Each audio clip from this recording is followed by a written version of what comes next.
We're in Mark chapter 5 and verse 21, and it's the third series of miracles in what we've been looking at the past several weeks. Now, believe it or not, when I was a kid, I spent a lot of time playing outside and in the woods with my friends. Those were the days you could wander and just do whatever, and your parents, as long as you were home at dark, you were okay.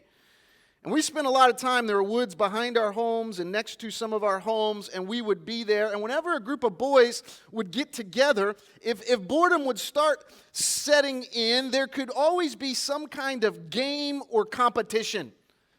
A simple round of who could do it best could entertain you for a good hour or so. What do you mean, who could do it best, Pastor Chad? Well, someone might grab a stick in the woods and just look at everybody, look at that stick, and then break that stick over their knee. And all of a sudden, the next guy's going, yeah, that was kind of a small stick. Let me find a stick and see if and they're going to find a little bit bigger stick and break it over the knee. And then somebody's going to get in there, and the sticks are gradually getting bigger and bigger, and somebody's surely going to get a rotten stick, and they're going to break it over their knee like just an animal, and everybody's going to go, nah, that stick is rotten, that doesn't count. And on it goes. Eventually, you got bruises all over your knees, and you're like, yeah, I'm going to stop hitting my knees with sticks. They're too big. We might play a game of throw the stone. And this could be done in all sorts of ways. Easiest was who can throw the stone the furthest. And you would start with stones, and sometimes the distance would get longer and longer. The stones might get a little bit bigger. Or who could hit this tree or that tree or this target. And eventually, the targets would get further away and smaller. My favorite of all of these kinds of games was Jump the Ditch. And we had this awesome ditch that ran next to our house that we played in all the time. It was a natural ditch. I know it sounds gross here in Jacksonville if you've seen some of our ditches, right? But this was a natural ditch. It had clear running water through it and a sandy bottom. And somebody would leap across that ditch. Well, the next boy would leap across, but he would try to leap across a little bit of a wider spot. And then you find yourself going, well, let me get back to that side. I'm going to try to leap where you leaped from.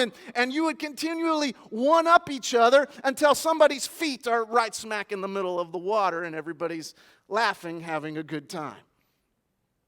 These were the sort of natural challenges we used to test and to know the extent of our abilities. And even though there is always a kid who's a little stronger and a little faster and a little more athletically gifted, even that kid, the factor of the matter is, for him, he would find his human limits as well. We all will reach the end of what we can do. Eventually, there's a rock too big to throw. There's a stick too big to break, and there's a ditch too big for jumping. What do we do when we face our wits' end, our limits? In this series of miracles, our author, Mark, has been reviewing these same kinds of questions, these same ideas. You see, on the one hand, in these miracles, he is showing the limits of human power to save. We've seen the disciples, for example, who are experienced fishermen, and yet they're afraid for their lives in the boat in the storm. We've seen the limits of human power, for example, with a community who is unable to subdue a man possessed by evil, by legions of demons. So on the one hand, we see the limits of human power, the limits of human accomplishment, ability, and yet on the other hand, Mark is showing that Jesus' authority and power are somehow beyond those limits. Mark is reminding us that Jesus is more than a good teacher. He's also God over nature. That Jesus is more than just a specially gifted miracle worker. He is Lord over the demonic legions. And here in this third miracle story, we learn that he is more than a traveling healer. we learn that he's something more than a gifted healer. We learned this, that Jesus has supernatural power to heal even the dead. Even the dead. This might be the climax of these series of stories, because this story today, it's really a story sandwiched in or wedged in a bigger story. And these two miraculous stories today really bring a personal touch to each and every one of us this morning. Let's work through the scenes of this miracle setting where we learn a few things. The first thing we learn is what we might think of as the bad news. We learn this about not only these characters, but about ourselves, that the dying, the defiled, and the desperate need Jesus. The dying, the defiled, and the desperate need Jesus. From top to bottom, they need him. Verse 21 of Mark chapter 5. When Jesus had again crossed over by boat back to the other side of the lake, a large crowd gathered around him while he was by the lake. And then one of the synagogue leaders, named Jairus, came. The last time we saw Jesus in the synagogue, it was controversial. Jesus had healed a man on the Sabbath, and the religious leaders were watching him for any kind of mistake that he might make. Surely Jairus was in the mix. Some were making even plans to kill Jesus. Not long after, another group of leaders from Jerusalem, religious leaders, came to confront Jesus in public and to accuse him of blasphemy. At the very least, Jairus must have been aware of the controversy and the opposition surrounding Jesus. Moreover, as a synagogue leader, Jairus held one of the highest positions in the community. As a leader of the local synagogue, he had a place of honor and authority among the community. He was a man of reputation and dignity, of consequence. He was a community leader, perhaps the leader. He was an insider to religion and to acceptance by God. And everyone in the crowd would have taken notice when Jairus arrives on the scene to find Jesus because of his reputation and his high place in society. Jairus was at the top. Except how many of you know life comes against all of us? Verse 22. And when Jairus saw Jesus, he fell at his feet. And he pleaded, or he begged, and we saw that word last week. He begged earnestly to Jesus.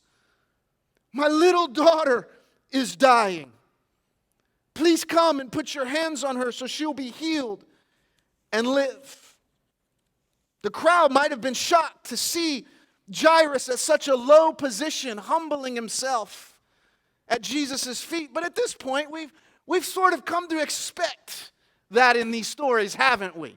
That there's going to be, when we encounter Jesus, a posture of humility and of submission at his feet and before his power and his authority. And like any good father whose child is dying, when your daughter or your child is dying and you're desperate, you will do what it takes. And so you'll cast the dignity aside to pursue the well-being of that child. You'll put your reputation on the line to pursue the one who may have a chance to save. And so Jairus is there. This man, this high man of society, brought low. Why? Because with Jesus, there's this glimmer of hope. There's more than a glimmer of hope. Jairus is going to know by now he's consistently and powerfully healed. He is perhaps Jairus thinks, even though he knows I'm in this religious community, and even though some of these guys have been rejecting Jesus and coming against him, perhaps if I go and I beg and I plead, he'll have mercy on me and he'll bring healing into my life. and into my daughter's life and into my world. Verse 24, Jairus pleads in faith.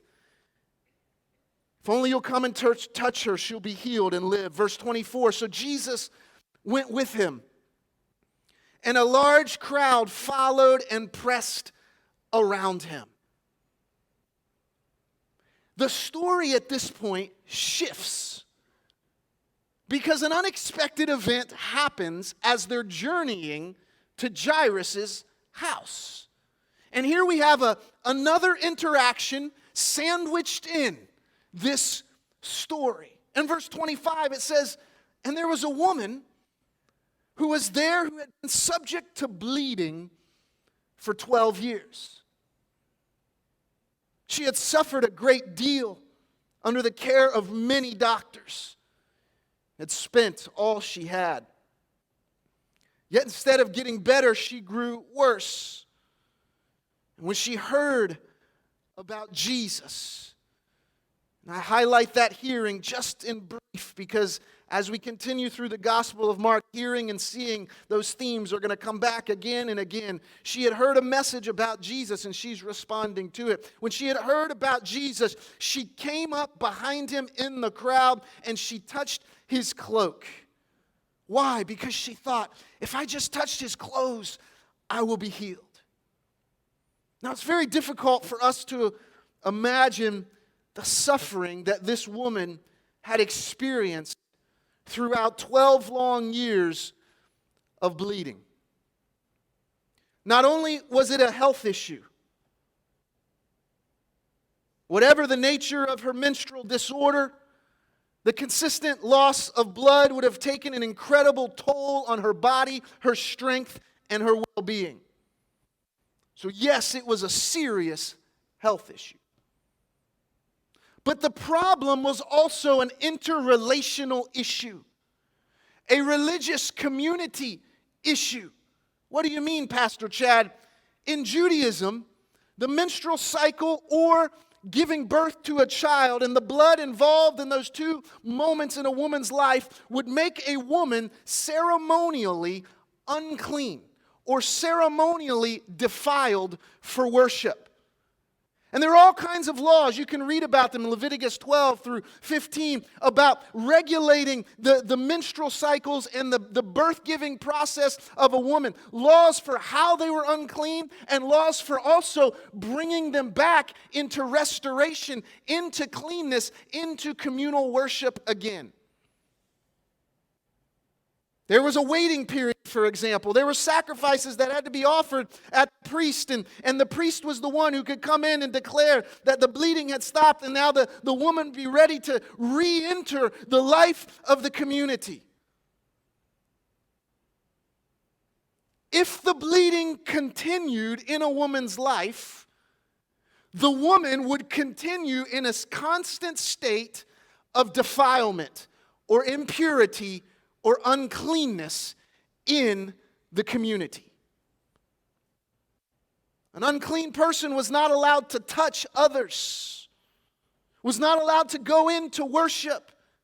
And this would involve, then for her 12 years, religious and social isolation. Religious and social isolation. So it was a health issue. But it was a relational issue. She had nothing.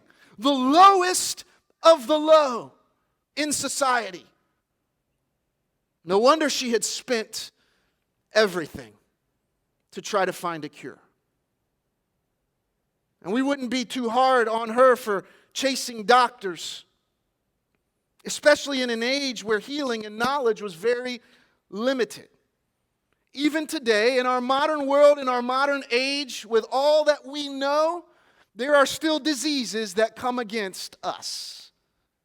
And if you've talked to people or if you've spent enough time with people who deal with medical issues, and certainly I have over the years, people chasing down a cure, chasing down reasons, chasing down explanation or a way forward, your heart breaks and it goes out to them as they seek healing. And of course, there are good ways to do this. There are good ways to do this. Yes, get a second opinion. Yes, go for extra tests. Yes, really have good discussions about medications and what's working or what your body might be reacting to. Yes, diet and health and exercise, maybe a renewed self in some of those habits. Yes, all of these things. We ought to pursue the life and the health that God wants us to have. Absolutely. But even today, and this was the case for this woman, there were all kinds of medical practices in her day and age that were really, really bizarre. Made up. Fake. I've got news for you, that hasn't changed in the world.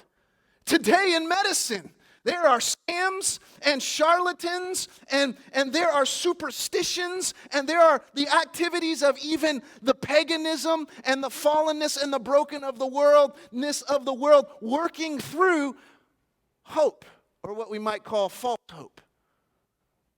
Right? False hope. And the limitations of mankind. What do you mean, Pastor Chad? Maybe you've heard of this. This is kind of new. It's not new. It's ancient, but it's new. Things cycle in and out of our society. And I saw this as I was researching medical scams and healing practices. And one kept coming up again and again. And it's called Reiki healing. Reiki healing.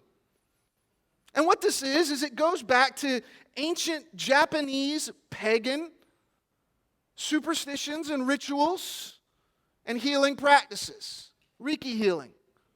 And it's centered around the idea that in your body there are certain places that have more energy, more life than other places in your body. And somebody will find a practitioner trained in Reiki healing, and they will go. There's a lot of crossover with Buddhism and Hinduism in these things and in these worlds. Eastern mysticism, New Age kinds of healing. And so you'll find a practitioner and you'll go and you'll talk about your ailments. Sometimes they write them down and they do these things over them. But then it gets to your body, they lay you out, and they begin to exchange energy between them, the practitioner, and their hands and you laying on the table. And they go to the energy places and they move like this. I don't know what they do. And I saw this, and I'm thinking, and of course, yes, it is big money Reiki healing is, right? Big money. And crystals are involved in the placement of crystals on the body. And so I thought, I don't know if I can use this illustration. I don't know if anybody's ever heard of this. And then I start seeing celebrity names. Of course, the celebrities know what they're talking about, right? And so they practice Reiki healing. So things kind of get momentum. And people who can afford it, they're hunting, they're searching, they're looking, they're trying anything. And so I was walking around the block with Amber last night and trying to heal this a little bit, right? And we're getting our nightly exercise. And I say to Amber, I'm thinking about this illustration, and I just wanted to test her. I said, have you ever heard of Reiki healing? She goes, oh, yeah, of course. And so just testing her a little, I said, what is it? She's like, and she goes, it's when they take their hands and they try to use their energy over your body, and they try to heal you through the passing of energy from one person to another. And when she did her hands like this, it just got me tickled. And I said to her, man, I need a little side hustle. We got to get Mr. Burgbacher, the Reiki healer, and I can do like this and spit in these hands and warm them up like Mr. Miyagi and bring people. I'll charge you $1,000 to go, over you, right? So we had a good laugh about Reiki healing. Here's my point. Even today, if we're not careful, our pursuit for healing can be a mixed bag, can't it? There's good out there, but we need discernment, don't we? From what is fake or hoax or out for money. We need discernment in our healing practices. And so we can sympathize with this woman and what she's caught up in and how much she had lost in pursuit of healing.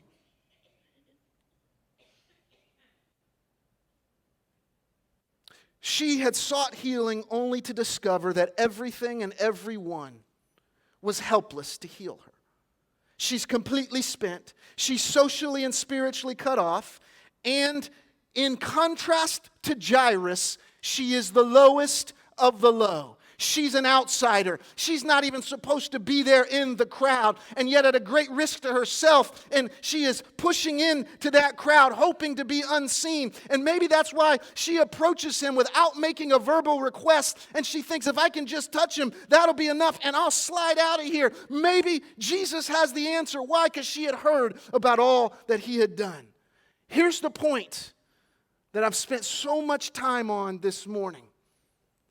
From top to bottom, people are desperate for healing. And the key is that both of these two very different individuals realized they needed Jesus. And both, despite reasons to the contrary, came to Jesus, moved towards him in the hope that he could be the one. I've got news for you. From top to bottom, people today are desperate for healing, for life, for power. Why? Because the effects of sin cause our estrangement with one another, cause our defilement in our relationships, cause us to be unclean before God, and our defilement in our sin, it makes us outsiders to the presence of God. The wages of sin is death. So whether, like Jairus, you're sort of moving through life and all is well until they aren't, or whether you're like this woman and you realize on a daily basis your despair, all of us must come to a place of desperation at the feet of Jesus. Number 2, Mark's got good news. Healing, cleansing, and peace come through faith in Jesus. Healing, cleansing, and peace come through faith in Jesus. Mark 5 and verse 29.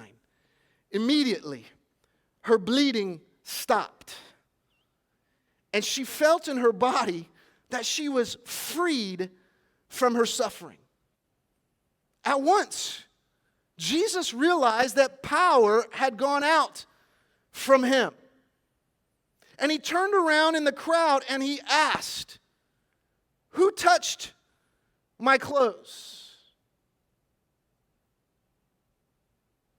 Verse 31, "You see people crowding around you and against you," his disciples answered, "and yet you asked, 'Who touched me?'" But Jesus kept looking around to see who had done it. He ignored the disciples and continued to pursue what had happened. Mark goes out of his way to tell us that the power wasn't in the clothes. The power wasn't in the clothes. And I love to think about the touch of Jesus, but we could even go so far as to say the power is not in the physical property of Jesus' fingers or his shoulder, whatever they would press in to touch. Mark is going out of his way to tell us that this isn't a Reiki healer in exchange of energy. Why? Because the power goes out of him, his person. It existed in who he was, the person of Jesus. Listen, there's no power in these hands. There's no power in this energy in my body. Why? Because we know that Jesus is the one for whom and to whom and through whom all things are created. And if there's energy or life in you, if there's power to live and act and breathe and move in this world, that power is only there by the sustaining hand of God himself, God Almighty. And here, unbeknownst to her, she had come into contact with the supernatural, with Jesus. And Jesus knew that underneath the surface of the physical contact was a transaction on a deeper personal level. And he wanted to follow up with her. He wanted to follow up on that supernatural event with a relational event. So even though the crowd's pressing around in that moment, he ignores the naysayers and he overrides the objections of the disciples and he seeks out the individual. Why? Because he wants to finish the process of her recovery and restoration. He wants to bring her out of the shadows. He wants to share his light and his insight with her. And of course, she is surprised. Verse 33, then the woman, knowing what had happened to her, came and fell at his feet.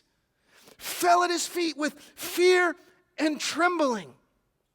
You might remember the disciples have fear when he calms the storm. The community has fear when the demoniac is set free and he is sitting there in his right mind. And again, we see the appropriate response to King Jesus and his great authority and great power is a humble recognition. Maybe even once in a while some reverence and some fear and trembling on our part as we worship and serve him. Amen? These things keep coming up again, so I want to keep pointing them out to you. Fear and trembling. He said to her, verse 34, "Daughter, your faith has healed you. Go in peace and be freed from your suffering." This last line is so important. It is perhaps the most important line of all that we're going to read today. Why? Because what she thought was a one-way interaction, hoping to get well and slip away unnoticed, it has now become a two-way exchange. When she is discovered, Jesus is reaching out to her to pronounce her well-being, to pronounce blessing over her. And this line is so important. Why? Because in Jewish law, only the priest had the right and the authority to remove defilement and to declare clean and to restore somebody to their life. And this is that moment of his priestly announcement. You're restored. You're at peace. You are whole now. Welcome. Only the priest could do it. This line is important because it is the only place in Scripture where Jesus directly calls someone daughter. It is the only place. We see the word daughter all over the place, but this is the only place where Jesus speaks to a woman and calls her daughter. Why is that important? Because in coming to faith in Jesus, it means she comes to the only one who will receive her as a daughter when no one else will. She comes to the only one who can heal her. The only one who can restore her with the priestly blessing of the peace, the shalom of God to her world, to herself, to her body, to her health. She is truly free. And just in case, we got one more part of this story to go. Mark is weaving such a brilliant tale again with the Holy Spirit's help. That word daughter is important because it ties her life back to the story of Jairus and his daughter. And you say, well, wait, we could stop the sermon here, Pastor. That was a good note to end on. But we've got Jairus, and he's anxiously waiting. Anxiously waiting.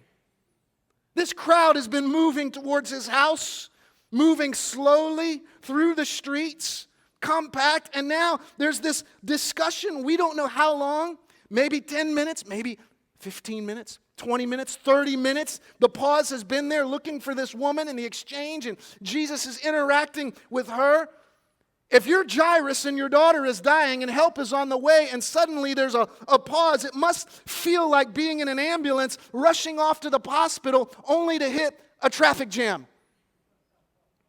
And all over our major cities in the world where there's millions and millions, this happens. People die in the ambulance on the way to the hospitals because they get stuck in traffic. Time was of the essence. And the crowd has made everything slow. The interruption has made it slower. You can imagine he's on edge. Yes, there's hope. Okay, Jesus, you healed her. Great. That means I probably got the right guy. But then something happens. Verse 35. While Jesus was still speaking, most likely to the woman, some people came from the house of Jairus, the synagogue leader. Your daughter is dead, they said. Why bother the teacher anymore? It was news, bad news of hopelessness, finality, powerlessness. There's nothing anyone can do now. Jesus didn't make it in time, and Jairus' heart would have sunk with the news. Except number 3. Jesus changes the news of death for the children of God. Jesus changes the news of death for sons and daughters of the King of Kings and the Lord of Lords. Jesus is still speaking with the woman. There's commotion in the crowd, and the people approach Jairus, and they begin to speak with Jairus, who had for the moment been sidelined and felt the delay and felt the timing was off. Mark 5, verse 36. It says, ignoring what they had said, and some translations use overhearing what they had said, but there's plenty of evidence that probably the best way to translate the word is ignoring what they had said. Jesus tells Jairus, don't be afraid, just faith. Just faith, just believe, just have faith in me, just trust in me. Again, let's think about what we've been learning so far about Jesus' power. We have seen Jesus ignoring dire situations before. We saw him sleeping on a cushion in a boat in a storm. We saw him unfazed by a legion of demons. And here, Jesus ignores the news of death, and he challenges Jairus to continue to have faith.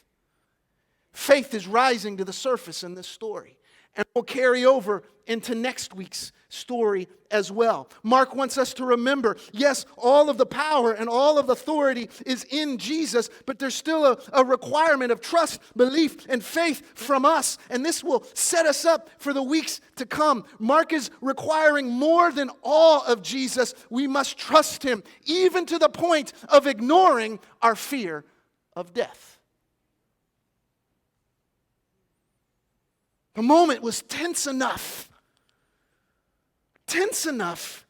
that Jesus begins to strategically change the situation. And he says, let's get away from the crowds. Verse 37, he did not let anyone follow him. Why? Because there's a battle between doubt and faith happening in the things that are to come. He did not let anyone in the crowds follow him except Peter, James, and John, the brother of James. Verse 38. When they came to the home of the synagogue leader, Jesus saw the commotion. The people are crying and they're wailing loudly. The girl is dead. He went in and he said to him, and perhaps he says this because in Jewish tradition, the funerals would start and the mourning rituals would start and people would come from the community. And when there was a death, they knew death. They knew death. And here people are bringing not a word of life, but they're bringing the word of grief and death and hopelessness. And so there's a rebuke in his words. Why all this commotion and wailing? And there's a correction. The child is not dead, but asleep. But they laughed at him. And so it says next, after this exchange, he put them all out. He put them all out.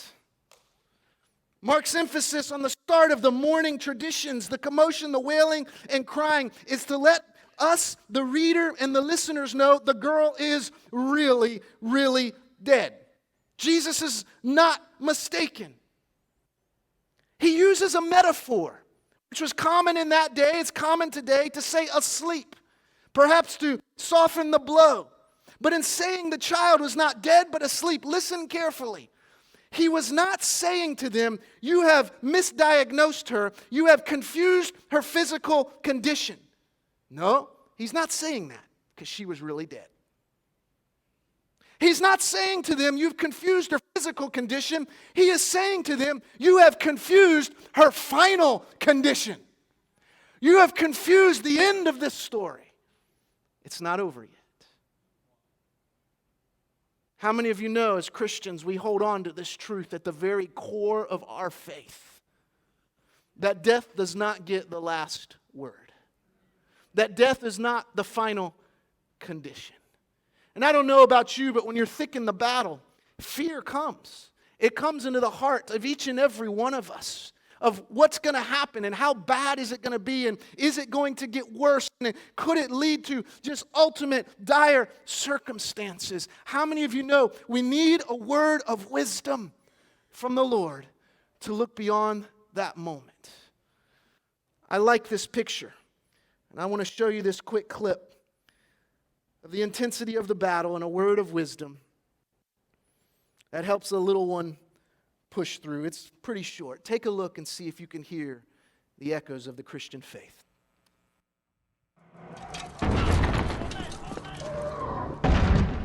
I didn't think it would end this way.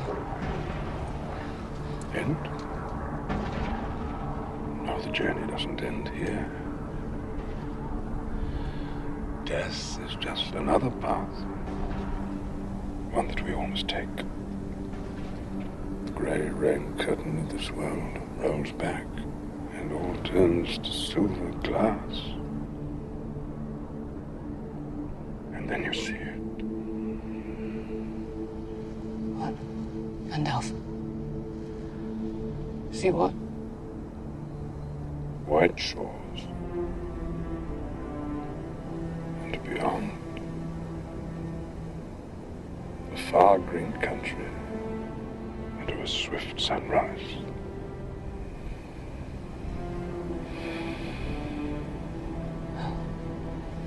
That isn't so bad. No. No, it isn't.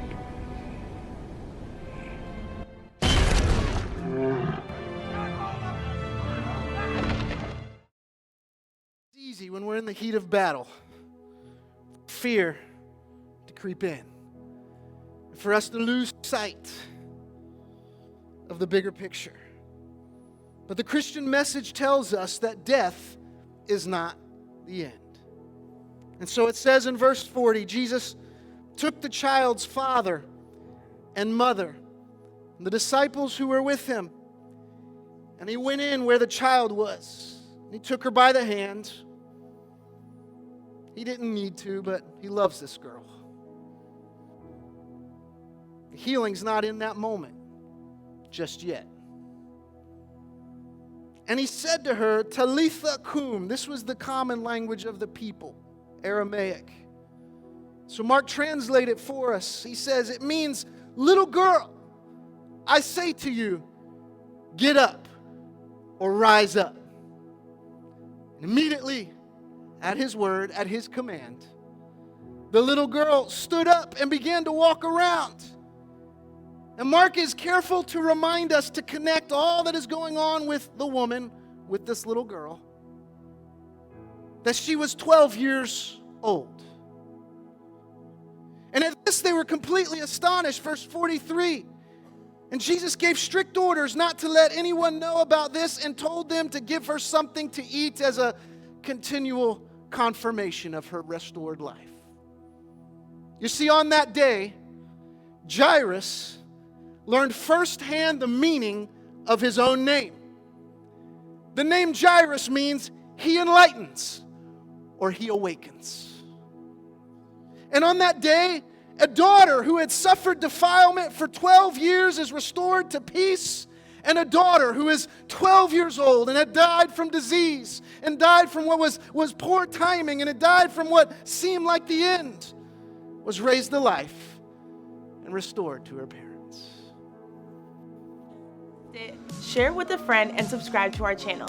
We go live every Sunday at 10 a.m. Eastern Time. Don't forget to follow us on Instagram, Facebook, and Twitter. You can also support us by clicking the Give button.